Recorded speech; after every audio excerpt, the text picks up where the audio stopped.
Bonjour, ici David Ngoran. Aujourd'hui, on se retrouve pour un tout nouveau tutoriel. Alors aujourd'hui, dans cette vidéo, je vais vous montrer comment réaliser un élément assez paramétrique. Vous allez voir, je vais l'ouvrir. En fait, c'est un élément un peu design qu'on peut utiliser généralement à l'intérieur, mais on peut aussi l'utiliser un peu comme des façades.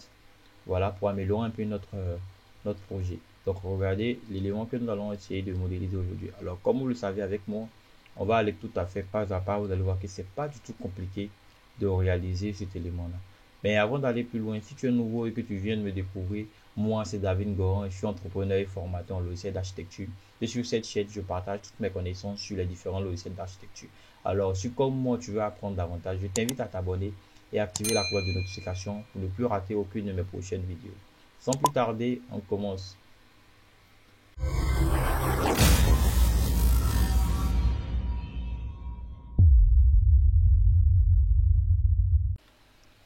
Alors, une fois sur Revit, ce que nous on va venir faire, on va aller dans créer. Et dans créer, je vais aller prendre mon gabarit architectural et je fais OK. Une fois dans le gabarit architectural, tout ce que je vais faire, c'est de venir changer d'abord les unités, comme vous le savez. Je passe de la longueur en centimètres. Voilà. D'ailleurs, si vous en avez marre de à chaque fois venir changer les unités, j'ai déjà réalisé une vidéo sur comment réaliser un gabarit. Bon, je vais faire une seconde vidéo où je vais aller un peu plus en profondeur avec les gabarits. Donc, ça permet en fait juste de paramétrer une seule fois les pré-réglages et à chaque fois, quand on va charger le gabarit en question, les réglages seront directement là en fait. Une fois que j'ai fait ça, bon, l'élévation, je suis pas trop obligé, mais je vais aller vérifier. Euh, ok, on a 3 mètres de haut. Parfait. Donc, je retourne au plan d'étage et je vais maintenant vous expliquer en fait le principe. Alors ce que nous on va faire, on va utiliser en fait un volume conceptuel. On va utiliser un volume et ce volume là, on va lui donner une forme, la forme que vous avez vue là de ce volume là. Et maintenant, après on va l'importer dans le projet. Bon, on va pas l'importer puisqu'il sera déjà dans le projet, mais il sera dans le projet et on va maintenant venir appliquer des murs par face sur ces éléments conceptuels que nous avons réalisés là. Donc vous allez voir que c'est très simple. Tout ce qu'on va venir faire d'abord, de base dans Revit, quand on va aller dans les volumes, normalement les volumes ne seront pas visibles directement dans la fenêtre. Donc ce qu'on va venir faire, on va venir ici et on va afficher les volumes. Donc maintenant que j'ai affiché les volumes, je vais aller ici, volume in situ. Je vais venir créer un volume in situ. Je garde le nom volume 1. Et maintenant, tout ce que j'ai à faire, c'est de venir maintenant prendre un rectangle et dessiner la forme de mon volume. Je peux donner n'importe quelle forme, hein. Mais moi, je vais décider que, par exemple, c'est un mur. Je vais prendre ça. Je vais le donner, par exemple, ici, une profondeur de, on va dire, 20 cm. Bon, je vais dire 30 cm. Et une distance, cela, de 5 mètres, par exemple. Donc, je vais faire 5 mètres. Ok. Maintenant que je fais ça, je pars en 3D. Maintenant, en 3D, je vais sélectionner cette face et venir créer une forme. Alors, vous voyez, ici, ça, normalement, c'est la hauteur, donc je vais passer à 3 mètres. Parfait. Ok. Donc, nous avons maintenant ça. Et à partir de là, maintenant, ce que nous allons venir faire, on va venir créer une ligne de référence qui va nous servir de support pour pouvoir réaliser, en fait, cette vague-là. Donc, c'est un peu technique, mais c'est simple. Donc, ce qu'on va venir faire, je viens sur une élévation, par exemple l'élévation sud, et je vais venir prendre un plan de référence. On va demander de choisir un plan, je fais OK. Et je viens sur cette face-là, je clique. Normalement, si vous ne pouvez pas directement sélectionner cette face-là, c'est parce que cet élément-là, il est désactivé. Quand il est désactivé, si par exemple je désactive, actuellement, je ne peux pas sélectionner de face, à moins que je parte vers les extrémités. Donc, moi, je vais venir ici, activer ça. OK. Je sélectionne la face, c'est OK. Donc, maintenant que c'est OK, je vais venir maintenant dessiner en fait ma ligne de référence, mais avec une petite spirale au fait. Parce que vous voyez, parce que en fait l'idée, le principe c'est que je sais pas comment vous expliquer ça. En fait, je veux que mon élément là, il fasse une petite vague, comme vous l'avez vu précédemment. Vous voyez que il fait le design, il faisait une petite vague.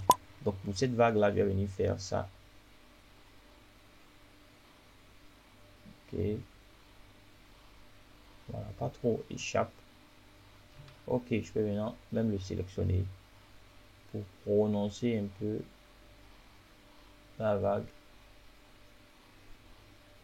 Ok, ça me convient. Je vais désactiver sélection par face. Ok, ça me convient. Maintenant, qu'est-ce que je vais faire? Une fois que j'ai fini de faire, de placer mon plan de référence, je vais venir maintenant venir placer des éléments points. En fait, les éléments points ils vont nous permettre en fait de mieux définir en fait le plan sur lequel on va travailler. Donc, je vais aller en 3D et en 3D maintenant, je vais venir sélectionner ces points là, je vais venir prendre définir et je clique OK. Donc maintenant, je vais venir faire le premier design. Le premier, en fait, ça c'est le. Je vais faire ça. Un élément 36, ok. 18, ok. Je vais prendre la ligne et refermer mon premier profil. Ok. Ensuite, je vais venir ici et comme avec le précédent, définir. Je clique. Je vais prendre arc. Un premier clic. Un second clic. Je prends ligne. Et je ferme. Échappe. Ok. Donc maintenant, ce qu'on a, on a un petit profil avec une ligne. On peut dire que cette ligne là va nous servir en fait de chemin. Donc, ce repère, voilà, avec un design un peu particulier. Donc, tout ce que je vais faire maintenant, c'est que je vais venir prendre ce profil. Rassurez-vous de sélectionner le profil, pas la ligne. Si ça ne sélectionne pas le profil, ce qu'on fait, je fais ça. Et j'arrive dans filtre. Et vous voyez, on a ligne ou volume. Je désactive le point de référence, appliqué. OK. Je viens là. Je devrais pouvoir sélectionner comme avec le précédent. Je vais réduire un peu l'échelle. Ligne de modèle, non, pas la ligne de modèle. Je bouge. Ok, si je n'ai pas, comme avec le précédent, contrôle, je maintiens contrôle, un clic, je prends tout, je viens dans filtre et j'ai désactivé point de référence, appliquer, ok. Et maintenant, je vais venir sélectionner encore la ligne de référence avec contrôle. Voilà, j'ai ça et ça. Et j'ai oublié contrôle.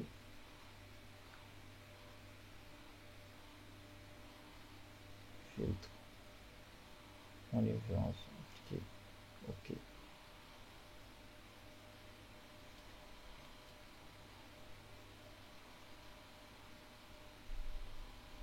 Ok.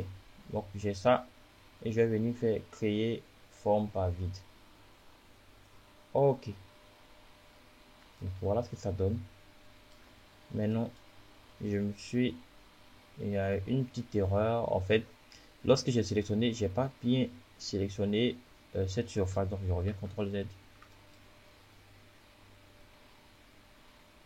Normalement si on a bien fait, je pense que j'ai mal fait quelque chose, si on a bien fait il devrait directement nous sélectionner filtre, point de référence, donner le point de référence et faire appliquer ok, le volume, faire supprimer et je vais venir refaire en fait mon profil. Donc je viens, je prends définir, je clique, arc, de là vers là, je fais ça. Ensuite je vais venir prendre la ligne que je viens prendre et je ferme. Ok, normalement si je fais échappe,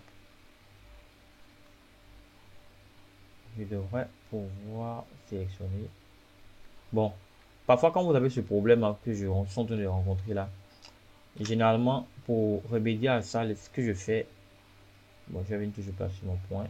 Ensuite, quand je vais prendre l'arc, je vais venir afficher l'accrochage 3D. Parce que parfois, on a l'impression que la boucle n'est pas fermée, comme dans mon cas. Je fais ça, je vais venir prendre la ligne. Cette fois-ci, obligatoirement, la boucle sera fermée. Ok, échappe. Voilà, vous voyez que dès que j'arrive, il me sélectionne en fait le volume. Donc j'ai pris le volume, contrôle, je prends la ligne de référence et je vais encore prendre, normalement je dois prendre le volume de ce côté. Donc je vais faire contrôle, sélectionner tout, filtre, point de référence, je l'enlève, appliquer, je fais OK. Voilà, tout est bon maintenant. Et maintenant, je vais venir faire forme vide. OK, parfait. Donc, vous voyez qu'on a cette forme particulière. Donc, on va répéter en fait l'exercice une seconde fois, mais avec la partie basse. OK, donc, une fois qu'on a créé notre élément là, ce qu'on va venir faire, on va venir faire à peu près la même chose, venir dessiner un autre élément en bas ici, avec un autre profil. Donc, c'est très simple. Moi, je vais venir élévation sud. Bon, je suis pas obligé même de placer une autre ligne de référence, mais bon, je vais le faire. Je vais placer tabulation, tabulation, tabulation, cette ligne. Et je vais prendre plan de référence plutôt là. Je viens, je tabule, je tabule, je tabule. Et je suis sur le plan de référence. Je clique. Échappe. Et je devrais normalement avoir OK. Donc, je vais aller sur l'élévation sud pour vérifier quelque chose. OK, c'est bon. J'ai un nouveau plan de référence, donc je passe en 3D. Je vais venir prendre un point. Placer un point là. Placer un autre point là. Ferme ça. OK. Donc maintenant que j'ai mes deux points, je vais venir prendre ça, définir. Je tabule. Voilà là. Je vais prendre arc. Et ici, je vais prendre là. Je vais essayer d'avoir le même rayon que le premier. C'est pas très évident. Échappe. Il y a un problème avec tabulation. OK.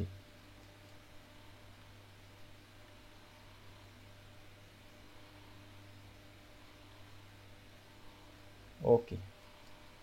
Ligne. Je referme. Échappe. OK, c'est bon. Donc je reviens sur l'autre face.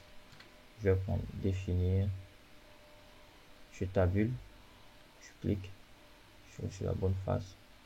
Comme ça, comme je l'ai dit, on essaie toujours d'avoir le même rayon. Je n'avais pas noté le rayon. Je clique. OK. Échappe. Logiquement, on devra avoir un élément qu'on peut sélectionner directement. Voilà, ce volume. Même chose pour ça. Un autre volume. Et maintenant, je vais cliquer sur la ligne de référence. Donc, on a nos 5 éléments, créer, forme, vide. OK. Donc, on a ça maintenant. Donc, maintenant que nous avons ça, ce qu'on va faire, on va se mettre maintenant sur une élévation sud et on va dessiner un autre élément. Vous allez voir. Donc, je pars sur l'élévation sud. Je vais aller définir un plan. OK, ce plan-là. Rectangle et dessiner mon élément. OK. Cet élément là, bon, je vais essayer de le réduire un peu. Tabule, tabule, tabule, tabule. Pour ne pas qu'il soit trop grand parce que après ça peut créer des conflits en fait. Donc je prends ça, ça et ça. Place là. Je réduis l'échelle pour voir un peu mieux. Échappe, échappe. Je sélectionne ça. Tabulation. Je prends. Et là, je donne une valeur de 10. Oh non. Je vais donner plus que 10. Et là, une autre valeur de 7. OK. Donc maintenant que j'ai ça, je supprime ma cotation qui ne me sert plus à rien. Je vais sélectionner mon élément. Je vais venir prendre copier de là à là, là. Échappe. Et maintenant, je vais prendre là, ça que je vais copier plusieurs fois. De là vers là.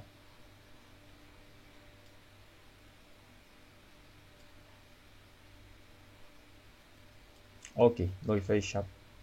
Le dernier là, je vais le supprimer. Puisqu'il ne coupe rien en fait. Donc maintenant que j'ai ça, je pars en 3D. En 3D, on devrait avoir ça. Et maintenant, qu'est-ce que je vais faire? Bon, ici, je suis obligé de prendre ça, tous les éléments un à un pour créer des vides. Parce que si vous sélectionnez deux, ça va essayer de les raccorder au fait. Parce que nous on veut qu'il coupe notre élément. Donc je vais prendre vide, créer, forme vide. Ok, le premier était bien fait. Deuxième.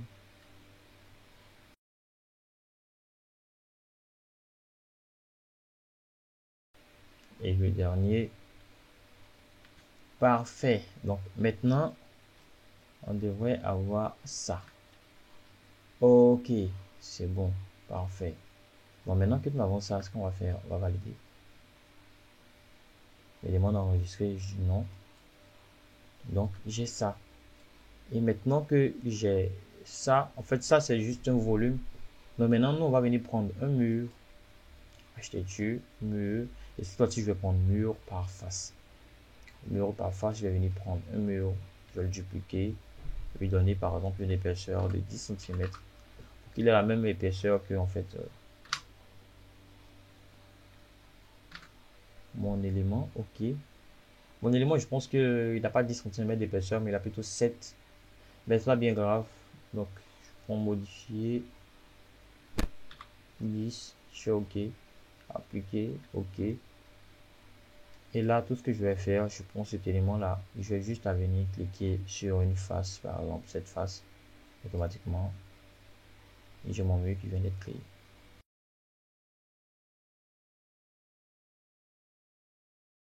OK. Donc, maintenant que j'ai fait ça, tout ce que j'ai à faire, c'est que je vais venir maintenant, puisque on a deux éléments qui sont faits superposés. Donc, pour ne pas que ces deux éléments se superposent, tout ce que j'ai à faire, je vais aller dans Vue, donc plutôt dans Volume et Site, et je vais désactiver seulement les volumes. Donc, une fois que j'ai désactivé le volume, on n'a plus de volume, on a juste un mur qui est là. Donc, maintenant, je vais retourner au niveau 0. Je vais venir encore prendre un autre mur,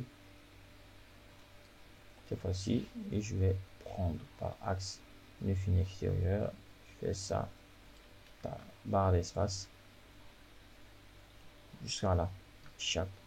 Et ce mur, il devrait commencer au niveau 0 et finir au niveau 1. Donc, quand je pars en 3D, on a maintenant notre figure. Ok, voilà, c'est parfait. Donc, c'était tout pour cette vidéo. Si vous avez aimé la vidéo, n'oubliez pas, vous savez ce qu'il faut faire. Mettre un gros pouce bleu. S'il y a des commentaires, vous pouvez me les écrire dans la barre des commentaires. Vous pouvez partager la vidéo. C'était David Goron. On se retrouve très prochainement pour de nouveaux tutoriels. Et pour ceux qui veulent apprendre davantage, j'ai ma formation sur Revit. La formation se déroule en présentiel ou en vidéoconférence sur Teams. Pour ceux qui sont habillants, on peut le faire en présentiel, mais ce n'est pas le même montant. Donc, tout est dans la barre de description. Mes numéros, mon numéro WhatsApp, mon mail. Donc, sur ce, on se dit très prochainement pour un nouveau tutoriel. Merci et à bientôt.